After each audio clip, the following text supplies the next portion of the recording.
उसने कहा कि मैं पुलिस लाइन से आया हूँ, पुलिस का आदमी हूँ, आपके यहाँ रॉकिंग चेयर मिल जाएगी? हमने कहा हाँ मिल जाएगी। पुलिस लाइन में कंट्रोल रूम के बाहर उसने गाड़ी खड़ी की और मुझसे 15,000 रुपये लेके कहा कि मैं अंदर से साहब से मिल के आ रहा हूँ।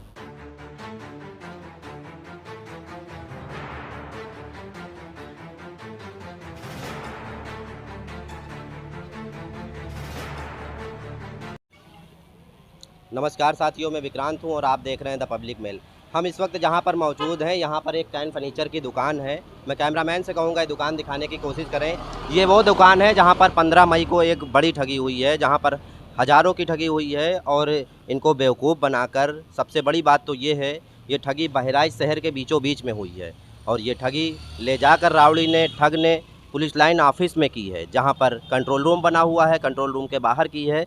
हम कहेंगे कैमरामैन से हमारे पास आएँ और ये दुकानदार हमारे साथ मौजूद हैं। हम इनसे बात करेंगे आखिर इनको किस तरह उसने बेवकूफ़ बनाया है। और ये कैन कुर्सी लेने के बहाने, ये कुर्सी जो आप देख रहे हैं मैं आपको दिखा रहा हूँ, ये कुर्सी लेने के बहाने इनको अपने साथ ले गया कि एसपी ऑफिस में कुर्सी जानी है और आप वहाँ पर चलिए, मैं कप्तान से वहाँ आपको पैसा दिलाता हूँ, सीओ से पैसा दिलाता हूँ। उसके बाद ये वहाँ पर गए, इनको वहाँ पर खड़ा किया और इनके पास जो नगद रुपए था, इसने कहा सर मेरी थोड़ी सी कमीशन होती है, आप कप्तान से मत कहिएगा, वो कमीशन मुझे आप दे दीजिए। और वो कमीशन जो थी वो 15,000 रुपये थी, वो इनसे उसने ले लिया। उसके बाद वहाँ से रफू चक्कर हो गया। उसकी मोटरसाइकिल का नंबर भी है, इन्होंने एप्लीकेशन भी दी है, लेकिन अभी तक पुलिस पूरी तरीके से नाकामयाब हो रही है। अभी तक उसका कोई सुराग नहीं लगा पाई है। क्या नाम है आपका? मेरा नाम सैयद मोहम्मद फ़हीम है। सैयद मोहम्मद जी, क्या हुआ आपके साथ? 15 मई को लगभग शाम को 6 बजे एक व्यक्ति आया और उसने कहा कि मैं पुलिस लाइन से आया हूँ, पुलिस का आदमी हूँ, आपके यहाँ रॉकिंग चेयर मिल जाएगी? हमने कहा हाँ मिल जाएगी।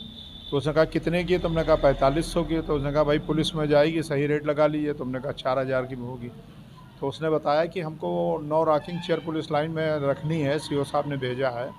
तो 9 रॉकिंग चेयर के आपके कितने पैसे हुए? तो हमने कहा 36,000 क्या रुपये। वो पुलिस ड्रेस वगैरह में था? नहीं, वो मोटरसाइकिल काली फैशन प्रो मोटरसाइकिल पर था, सिविल ड्रेस में था। क्या उसने नंबर क्या था गाड़ी मोटरसाइकिल का का? नंबर था यूपी 41AH 1080, फैशन प्रो गाड़ी थी।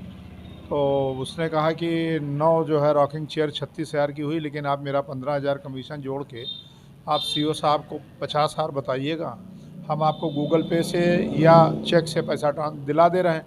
तो हमने कहा कि नहीं, हमको कल हमारी बीवी का आँख का ऑपरेशन होना है, हमें पैसा कैश चाहिए। तो उसने कहा तो आपको पुलिस लाइन चलना पड़ेगा मेरे साथ।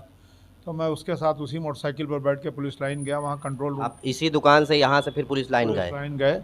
पुलिस लाइन में कंट्रोल रूम के बाहर उसने गाड़ी खड़ी की और मुझसे 15,000 रुपये लेके कहा कि मैं अंदर से साहब से मिल के आ रहा हूँ। मैंने ये सोचा कि कंट्रोल रूम में अंदर से जाने के बाद यही एक रास्ता वापस आने का भी है और मोटरसाइकिल भी इसकी खड़ी है, इसलिए ये पैसा लेके कहीं नहीं भाग सकता। मैं बाहर मोटरसाइकिल के पास रुका रहा। 5-6 मिनट के बाद वो लौटा, उसने कहा पैसा यहाँ नहीं है साहब के घर से पैसा लेना पड़ेगा, चलिए घर से पैसा लेके आते हैं। तो हमने कहा कहाँ पर घर है? तो उसने कहा पुलिस कैंपस में घर है। तो हम उसके साथ मोटरसाइकिल पर बैठ गए। आगे एक नाली थी बड़ी सी जिससे मोटरसाइकिल क्रॉस नहीं हो सकती थी। तो उसने कहा उतरिए, हम गाड़ी घुमा लें। और जब हम उतरे, हम गाड़ी पकड़े ही रहे और गाड़ी घुमाते ही उसने तुरंत एक्सीलेटर लिया और भाग गया अचानक। तो ये जो 15,000 रुपये थे जो आप उसने ठग किए हैं, ये किस तरह से उसने ठग किया आपके तो साथ? हमसे नकद ले लिया था कि 15 आप हमको कैश दे दीजिए और हम आपको 50,000 का पेमेंट सीओ साहब से करवा दे रहे हैं। तो हमने कहा कि ठीक है, हमको 50,000 आप पेमेंट करा दिए, 15 हमने उसको कैश दे दिया था। तो इसकी शिकायत आपने कहीं की? हमने इसकी शिकायत जो है वो कोतवाली देहात में उसी दिन तुरंत की थी, शाम को 6 बजे एप्लीकेशन दिया था। बाद में हमने रजिस्ट्री से भी इसकी शिकायत पुलिस अधीक्षक महोदय और प्रभारी निरीक्षक कोतवाली देहात को और भेजा था। और जो उसकी मोटरसाइकिल का नंबर था वो बाराबंकी के हैदरगढ़ का नंबर है। उसका बाराबंकी का जो पंजीयन है वो ननकौ पुत्र श्री राम के नाम से पंजीयन है और उसका पूरा पता जो है वो हैदरगढ़ का है। हमें 1 मिनट आप दें, हम बता रहे हैं। उसका हैदरगढ़ का पता उस मोटरसाइकिल का है पारा इब्राहिम, उसका जो है वो गांव का नाम है। और तो ये डिटेल आपने कहाँ नंबर से निकाली है? ये ऑनलाइन नंबर से उसके परिवहन ऐप से निकाली थी।